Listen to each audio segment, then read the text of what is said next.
हे guys, मैं हूं Swapnil Tatia and welcome back to this channel. और आज हम केमिकल बॉन्डिंग के कुछ क्वेश्चंस डिस्कस करेंगे, बहुत से इम्पॉर्टेंट कॉन्सेप्ट्स डिस्कस करेंगे और will keep practising so that JEE हो या कोई और एंट्रेंस हम सबको क्रैक कर सके। और by cracking I don't mean कि आप जस्ट पास हो ना, you need to get a very good percentile. Okay, so for that you need to keep practicing, keep revising. Okay, तो see अब होगा क्या, कुछ क्वेश्चंस आएंगे। Every question I think 10 second के लिए होगा। It will be displayed on the screen. तो ज़्यादा टाइम चाहिए तो पॉज करना, note down the question, solve all of the questions, फिर उसके बाद go to the solutions part जहाँ पर सारे सल्यूशंस होंगे। ओके, तो फिर उसके पहले मत देखना सल्यूशंस को, it won't be beneficial if आप सल्यूशंस पहले ही देख लो। तो first go try all the questions जो भी नहीं होंगे, learn from the solutions and then अगर आपको लगे कि कुछ थियोरी आपकी पेंडिंग है, go to NCERT and go and read it once. Okay, तो after all of this is done, go to the description box. वहाँ पे मैंने 10 क्वेश्चन दिए हैं। ओके, वो 10 क्वेश्चन को आप टाइम करोगे फॉर 12 मिनट्स। तो 12 मिनट्स को टाइम करो, sit, keep a timer of 12 minutes, start solving each and everything. और जितना होगा उतना ही सही। Even if you get no question correct, अगर आप चाह रहे इनकरेक्ट भी कर दो, it doesn't matter now, because in the end आपको सीखना है चीज़ें, so that in the end JEE के टाइम पे आप खुद पर बिलीव कर सको कि आप कर सकते हो। ओके, तो उन क्वेश्चंस को ट्राई करना एंड कमेंट्स में लिख देना कि मुझे ये क्वेश्चन के ये आंसर आ गए थे। ओके, तो चलो now let's begin with our session.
This is our first question. In which of the following molecules are all bonds not equal? तो ज़रूरी है कि आप ये नॉट को पढ़ो, वरना इक्वल पढ़ दोगे तो गलत हो जाएगा। ओके, तो पहला ऑप्शन है NF3। तो NF3 का स्ट्रक्चर क्या होगा? If you find out the hybridisation तो आपको मिलेगा sp3, और sp3 में एक लोन पेयर और 3 बॉन्ड पेयर्स होंगे। तो इसीलिए ये तो आइडेंटिकली है सारे bonds. Then comes ClF3। ClF3 में 2 लोन पेयर्स 3 बॉन्ड पेयर्स आएंगे।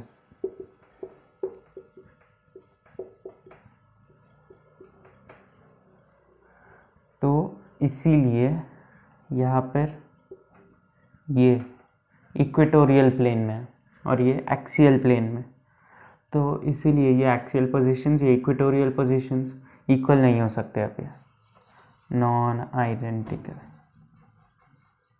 बिकॉज रिपल्शन टाइप ही अलग है ना। See here lone pair bond pair repulsion होगा और यहाँ पर बहुत बड़ा एंगल होगा, it will be much more than 90 degrees, but then in this case ये नहीं होगा, 90 डिग्रीज ही होगा या फिर उससे कम होगा, और because of the lone pair repulsion. तो अब अगला ऑप्शन दिया हुआ है BF3, तो BF3 इसके पास तो कोई लोन पेयर है नहीं, तो अब नॉन आइडेंटिकल होने का सवाल ही नहीं उठता है, तो ये आइडेंटिकल ही है। And the last one is AlF3 BF3 same structure होगा।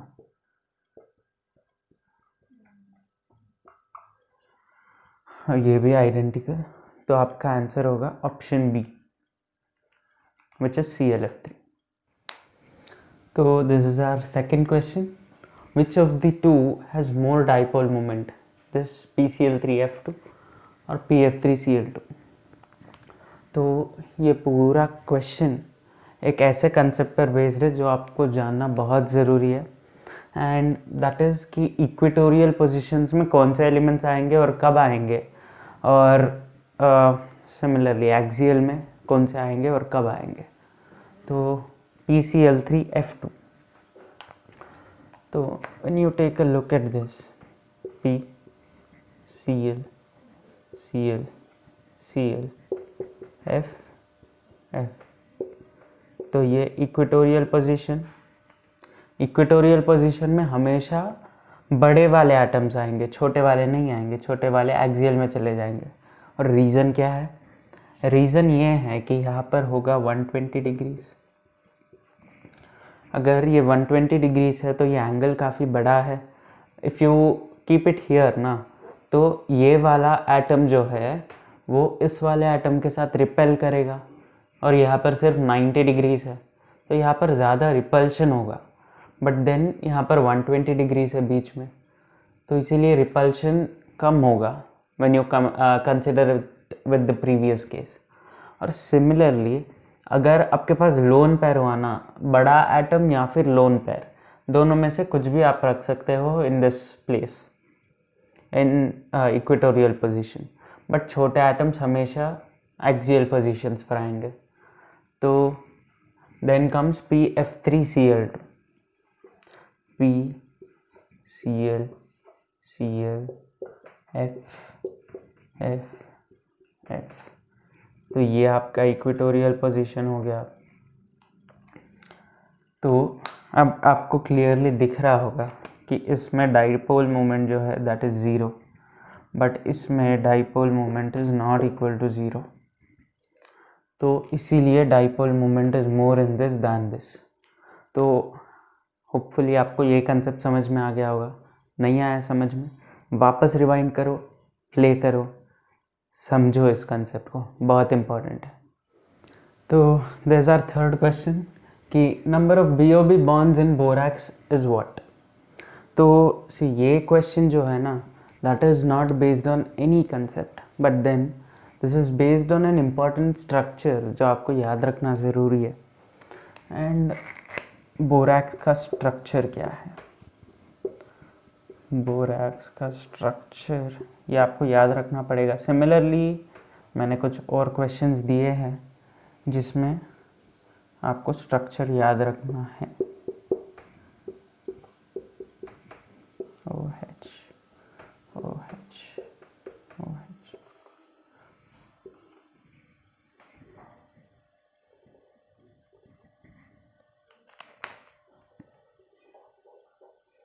तो ये आपका स्ट्रक्चर है फॉर बोरैक्स। तो ये माइनस माइनस क्यों है, बिकॉज दिस होल्ड, या फिर इसको पूरे को you can write it like this 2 minus, और यहाँ पर Na2+ होता है।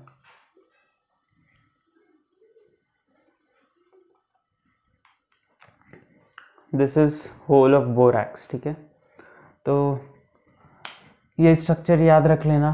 फर्स्ट थिंग स्ट्रक्चर याद हो जाएगा तो खेल ईजी है। BOB1, BOB2, BOB3, BOB4 and BOB5 बस।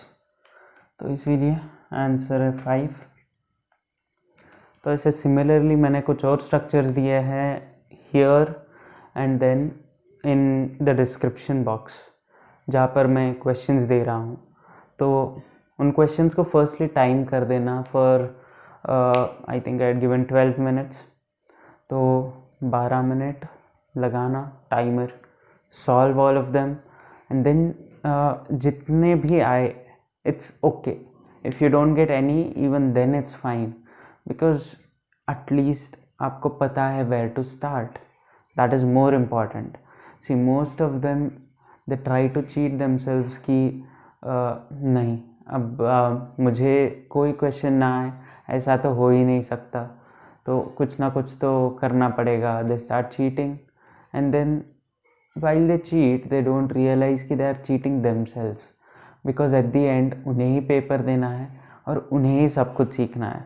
when they cheat and get the answers ना, तो what will happen is कि they will start developing a mindset कि उन्हें तो आता है अब ये सब, but then actual में नहीं आता। तो that is why you need to start building on yourself, never cheat yourself। तो इसीलिए अब सिमिलरली ऐसे क्वेश्चंस कुछ दिए हैं मैंने, हम उन सबको सॉल्व करेंगे। These are some important structures जो आपको याद रखने हैं। ओके, तो चलो now let's move to the next question. तो this question is similar to the previous question. पिछले क्वेश्चन में BOB बॉन्ड्स पूछा था, इसमें पूछा है number of SS bonds in SO3 trimer. तो ये अगेन एक इम्पॉर्टेंट स्ट्रक्चर है जो आप बाद में सीखोगे, but then it's better to know the structure now itself. Okay, तो SO3 का स्ट्रक्चर क्या होता है? Trimer, right? तो it is like this.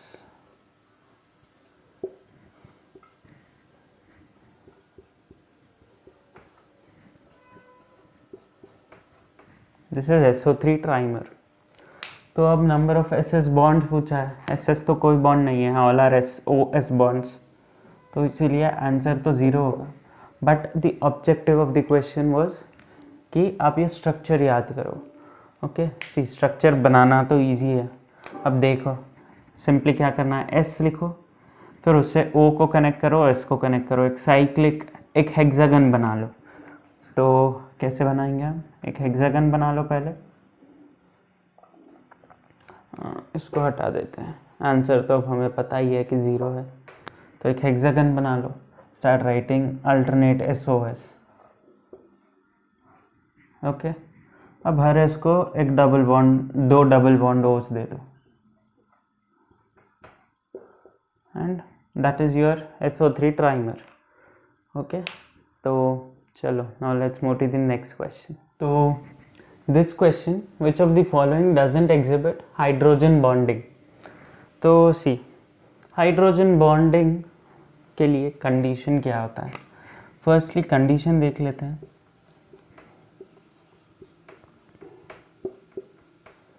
Mostly in 3 cases में ही होता है hydrogen bonding, but then there are some other special cases जहाँ पर होता है hydrogen bonding, but then mostly एक इलेक्ट्रोनेगेटिव एटम के साथ अगर हाइड्रोजन बॉन्डेड है तो it will show hydrogen bonding, because this will pull electrons, बहुत ज़्यादा पुल करेगा, तो इस पर डेल्टा प्लस आ जाएगा और ये वाटर के साथ इंटरैक्ट कर सकता है फिर, because even this is delta minus, this is delta plus.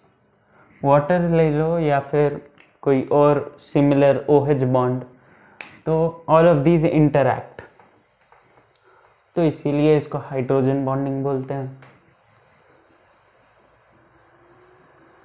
तो अब कौन सा एग्जिबिट नहीं करता?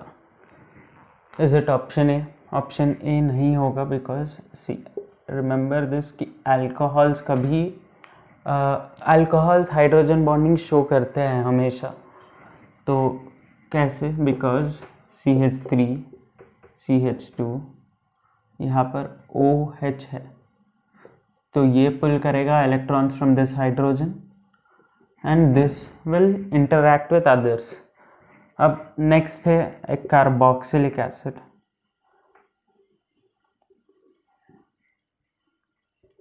Okay, spelling mistake. Carboxylic acid.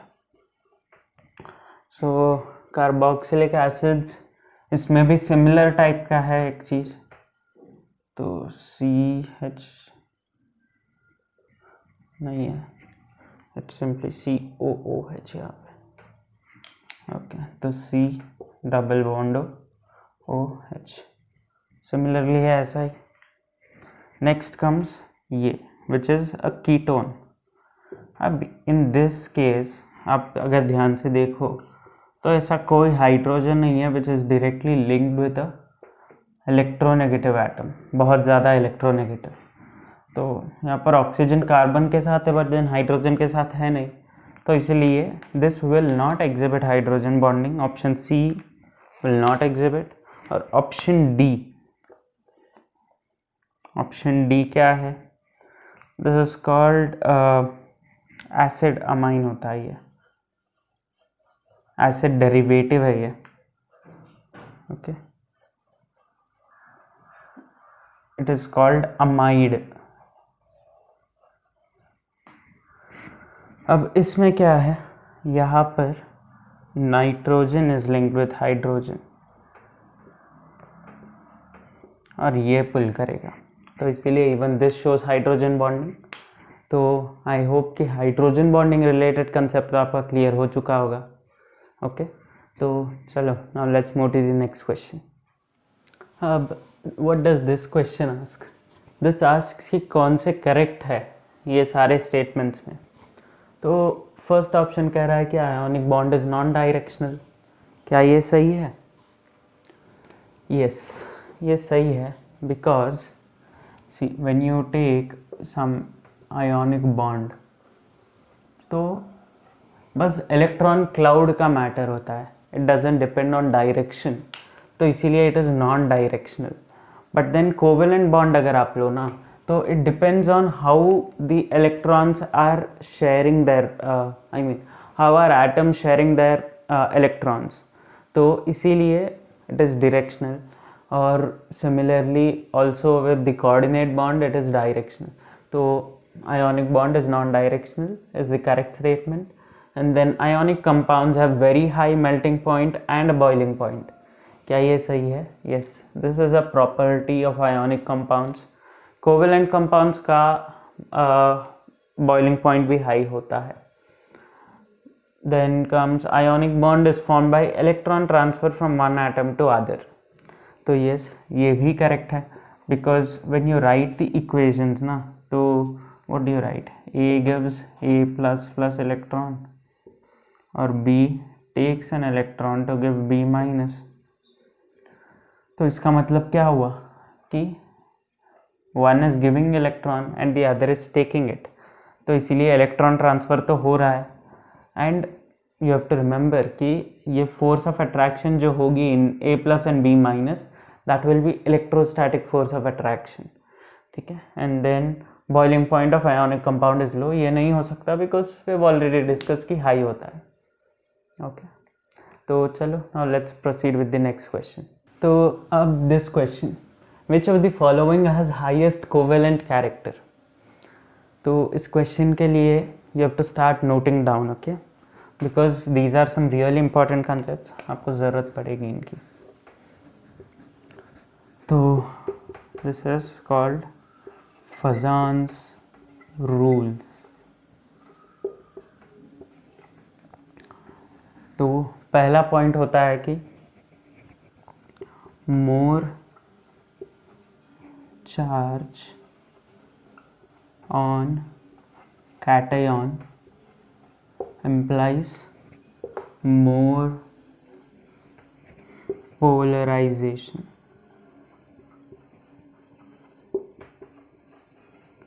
Which implies more covalent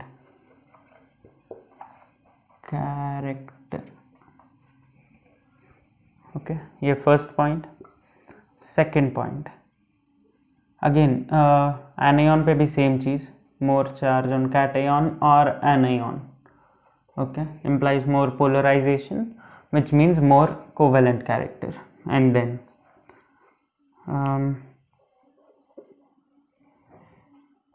smaller the size of cation, more polarization, which again implies more covalent character. Third one is larger the size of anion implies more polarization, which implies again more covalent character. तो बस यही 3 rules के ऊपर सारे covalent character, ionic character के questions को आप solve कर सकते हो। तो अब यहाँ पे when you break them you can write it as Na plus Cl minus, यहाँ पर K प्लस Cl माइनस, यहाँ पर Mg2 प्लस और 2 Cl माइनस होंगे, यहाँ पर Li प्लस Cl माइनस। तो आप अगर देखो तो the anion is the same ना, तो एनायन का कंपैरिजन तो आप अब कर नहीं सकते।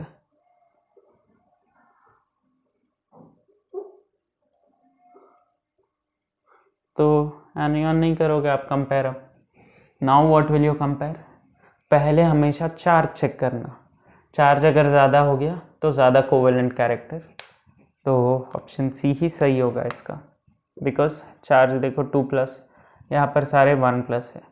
अगर बाई चांस आपको Mg2+ देते ही नहीं, सिर्फ ये 3 ऑप्शन देते और पूछते कि कौन सा सबसे ज़्यादा कोवेलेंट है, इन दैट केस आप जाते स्टेप 2 पे, बिकॉज चार्ज तो सेम है तीनों का। तो smaller size of cation, sodium, potassium और लिथियम में सबसे छोटा साइज लिथियम का होगा, and in that case option D would be the correct answer. Okay, तो in this ways you have to use the Fajans rules. तो ये ज़रूरी भी है, इम्पॉर्टेंट कंसेप्ट है, इसको नोट डाउन करो और try solving few more questions on this, get acquainted to these concepts, and चलो let's move to the next question. Now which of the following is most acidic in these 4 compounds? अब आपको देख के लग रहा होगा इसमें से कोई भी एसिड तो है ही नहीं, तो काय का एसिडिक? तो नोट करो कि ये सारे हैं Lewis acids because they can take electrons. Okay, Lewis acids क्या होते हैं? The compounds which can accept electrons from electron excess species. तो वही देखेंगे हम अब। BF3 जो है ना, यहाँ पे हम एक important concept सीखेंगे। BF3, इसके पास एक वेकेंट ऑर्बिटल होता है और इनके पास इलेक्ट्रॉन्स, तो यहाँ पर हो जाएगी बैक बॉन्डिंग। बैक बॉन्डिंग क्या होती है? एक्सेस इलेक्ट्रॉन्स चले जाते हैं डेफिशिएंट वाले के पास, this is called back bonding. ठीक है, तो इसके कारण this won't be that electron deficient as it was when it was simply boron with an empty orbital. तो this one is quite stable और इस ये उतना इलेक्ट्रॉन डेफिशिएंट है भी नहीं, तो इसीलिए this won't be that acidic. Next, अगर हम BI3 की तरफ प्रोसीड करें तो होता क्या है?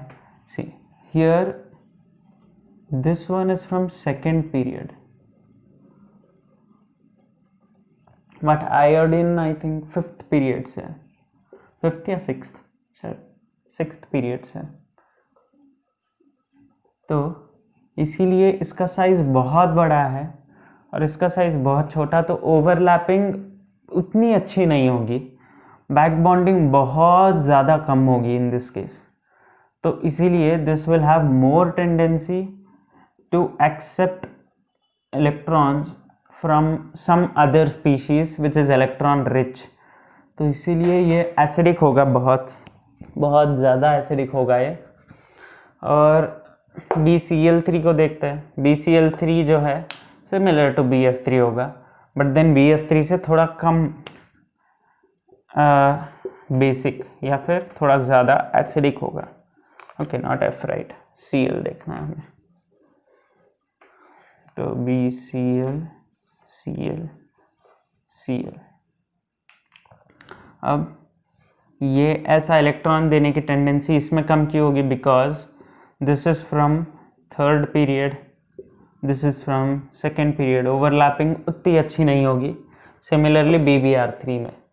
तो when you check the back bonding, it will be maximum in fluorine and then chlorine and then bromine and then iodine. Okay, तो आई थिंक ये 6 नहीं है, 5th ही होगा। तो अब बैक बॉन्डिंग अगर ऐसी है तो इसका मतलब फ्लोरीन सबसे ज़्यादा इलेक्ट्रॉन्स दे रहा है, तो एसिडिक स्ट्रेंथ क्या होगी फिर?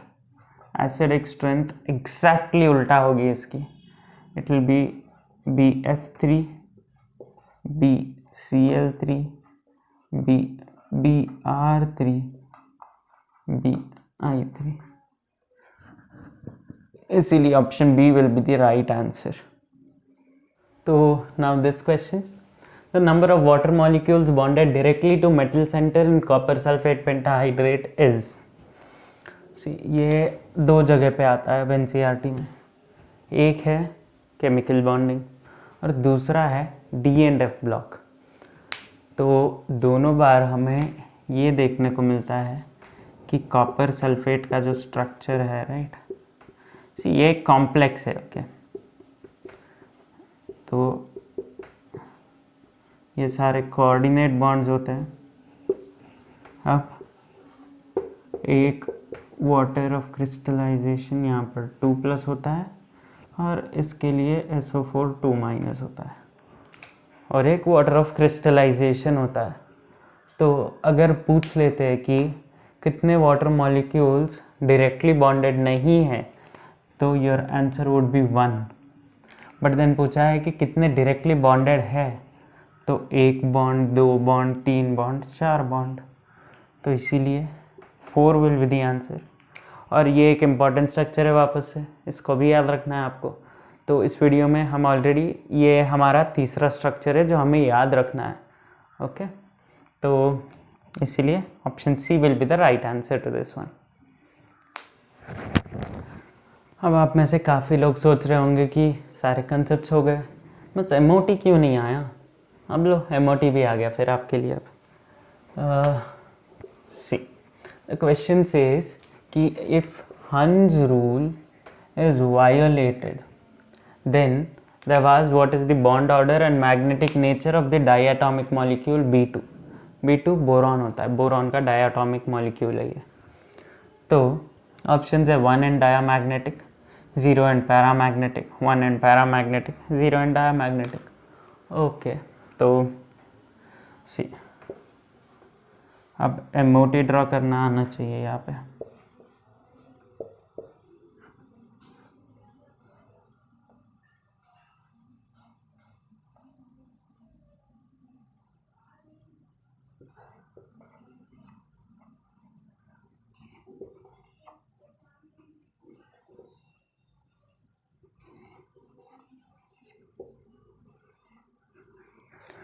तो ऐसा होगा, अब दोनों तरफ एक एक इलेक्ट्रॉन है। अब हंस रूल कहता क्या है? हंस रूल काफ़ी सिंपल सा है। वो कहता है कि जब तक आप एक ऑर्बिटल के हर एक सबशेल में एक एक इलेक्ट्रॉन ना डाल दो ना, तब तक पेयरिंग शुरू मत करना। तो हमें वहाँ यहाँ पे वो रूल वायलेट करना है। इसका मतलब है कि हमें पेयरिंग पेयरिंग को पहले करना है and then we can move to the next one. तो अगर पेयरिंग कर दूंगा तो I will get this, okay, तो अगर मुझे ये आया है तो अब बॉन्ड ऑर्डर का फॉर्मूला क्या है? Number of anti bonding electrons number of bonding electrons minus number of anti bonding electrons by 2। तो नंबर ऑफ बॉन्डिंग इलेक्ट्रॉन्स यहाँ पे 2 है, एंटी बॉन्डिंग 0 बाई 2, तो बॉन्ड ऑर्डर आ गया हमें 1। अब पैरामैग्नेटिक स्पीशीज़ क्या होती है? पैरामैग्नेटिक स्पीशीज़ वो है जिसमें अनपेयर्ड इलेक्ट्रॉन्स होते हैं, और डायामैग्नेटिक वो है जिसमें एक भी इलेक्ट्रॉन अनपेयर्ड नहीं होगा।